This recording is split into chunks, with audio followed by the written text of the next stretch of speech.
진행합니다. 안녕하세요. 시청자 여러분, 많이 더우시죠? 공연이 짜증이 날 수도 있겠다 싶습니다. 스트레스 받지 마시고 또 스트레스 주지 마시고 혹시 짜증 나시는 일 생기면 한 박자 쉬시고 쉬엄쉬엄 일하시기 바랍니다. 보험 소비자에게 유익한 방송 세럼TV입니다. 오늘은 날도 더운데 가벼운 얘기를 하고자 합니다.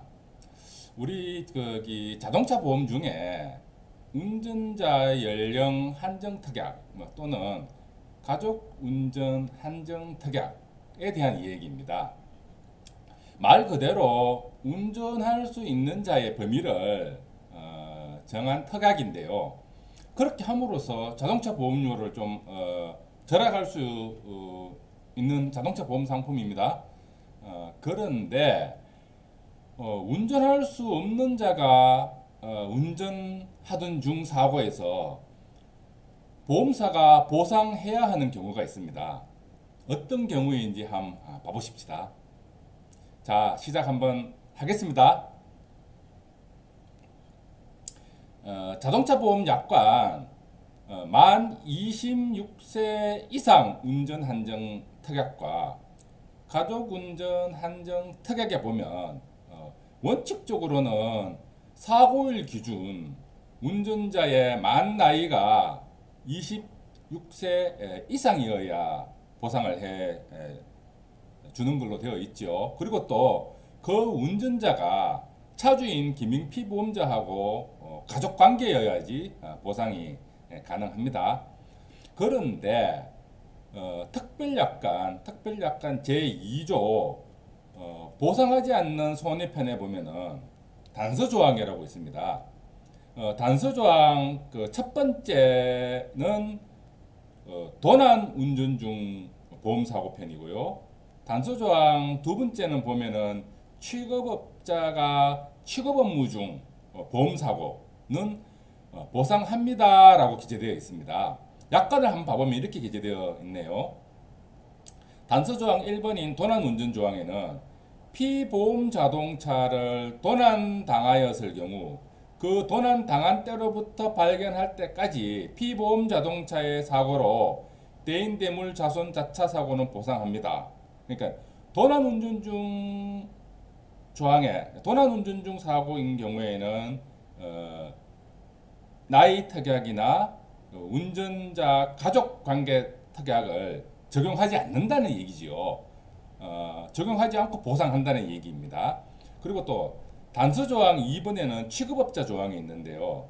사업자 등록을 한 취급업자가 업무상 위탁받은 피보험 자동차를 사용하거나 관리하던 중 발생한 피보험 자동차 사고로 대인 대물 사고는 보상합니다 라고 기재되어 있습니다. 역시 취급업자가 취급 업무 중에 차주의 피보험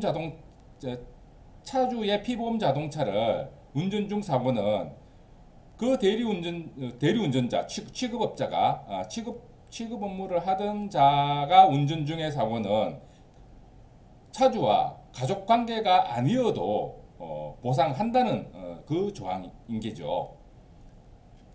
사례를 한번 봐보겠습니다. 우선 도난운전 조항 사례인데요. 대법원 98-1072 사건에서 차주인 아버지가 여행 간 사이에 아들인 미성년 무면허인자가 면허를 갖고 있지 않는 미성년인 아들이 아버지의 차키를 몰래 꺼내 여자친구를 조수석에 태워 드라이브 하던 중에 자동차 사고로 여자친구가 사망한 사고에서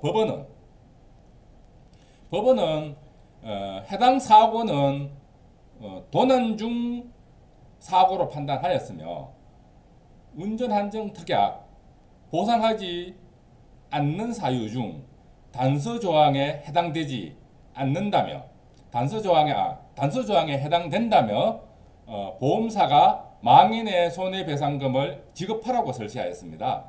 이유는 약관에 기재된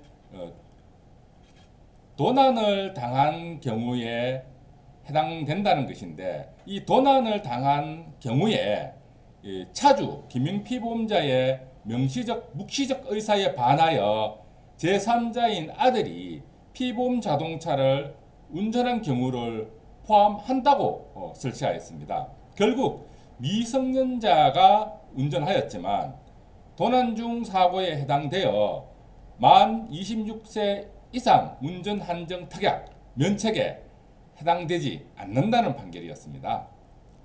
더불어 아들이 무면허 운전 중 사고였지만 무면허 면책에 해당되지 않는다고도 판단하였습니다. 이유는 역시 차주인 김영피보험자의 명시적 묵시적 승인 하에 아들의 운전이 이루어졌다고 볼 수 없기 때문이라고 판단하였습니다.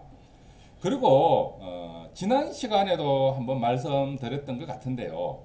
이때 보험사는 이 조수석에 있었던 여자친구 망인에 대하여 보험금 지급 후에 무단 운전자인 아들에 대하여 구상권 행사가 불가하다는 말씀드립니다. 이유는 지난번에도 말씀드렸던 것처럼 상법 제682조 2항에 보면 가족관계의 경우 보험금을 지급한 보험사는 그 가족에게 구상권 행사할 수 없다라고 적시되어 있기 때문입니다. 그리고 두 번째 취급업자 조항에 대한 부분입니다. 지난 제가 렌터카 운전 방송에서도 살짝 말씀드렸고 대리운전 방송에서도 살짝 말씀드린 부분인데, 차주가 음주 후 대리운전을 시켜 기과하던 중에 대리운전자가 운전 부주의로 이 보행자를 치어 사망케 한 사고에서 이는 약관 자동차 보험 특별 약관 중에 취급업자 조항에 해당이 된다 하겠는데요. 여기 대리운전자가 차주와 가족관계가 아니지만 가족운전 한정 특약 면책을 할 수 없다는 것입니다. 이 경우 처리 절차를 정리해 보면은 대인 1 책임보험은 차주가 가입한 자동차 보험으로 보상한다 하겠습니다. 이유는 책임보험에 관한 한 운전범위 특약, 가족관계가 아닌 대리운전자가 운전을 하여도 그 운전범위 특약을 적용 없이 보상해야 하기 때문인 게죠. 그런데 책임보험 초과손해, 그 대인2 종합보험에 관한 하여서는 우선 대리운전자가 가입한 대리운전보험으로 보상을 하여야 하며, 이 경우는 대리운전자가 대리운전보험에 가입한 경우죠. 그런데 대리운전자가 대리운전보험에 가입하지 않는 경우에는 그 경우에는 이 차주가 가입한 자동차보험 대인2 종합보험으로 선처리한다 하겠습니다. 취급업자 조항에 의거해서 차주가 가입한 자동차보험 대인2로 선처리하고 난 다음에 그 대리운전자 또는 대리운전 업체에 구상권을 행사한다는 부분으로 정리된다 하겠습니다. 그런데 여기서 주의하셔야 할 사항이 있습니다. 매우 중요합니다. 대리운전 업체에 소속되지 않은 대리운전 기사가 대리운전한 경우, 소위 길방 대리운전이라고 하는데요. 그 경우는 차주가 가입한 자동차보험 대인2로 보상되지 않습니다. 라는 말씀 드리며 오늘 방송 마치겠습니다. 저는 또 다음 시간에 또 다른 사례를 가지고 새로운 시선으로 바라보는 보험사고를 시청자 여러분과 함께 논의하도록 하겠습니다. 감사합니다.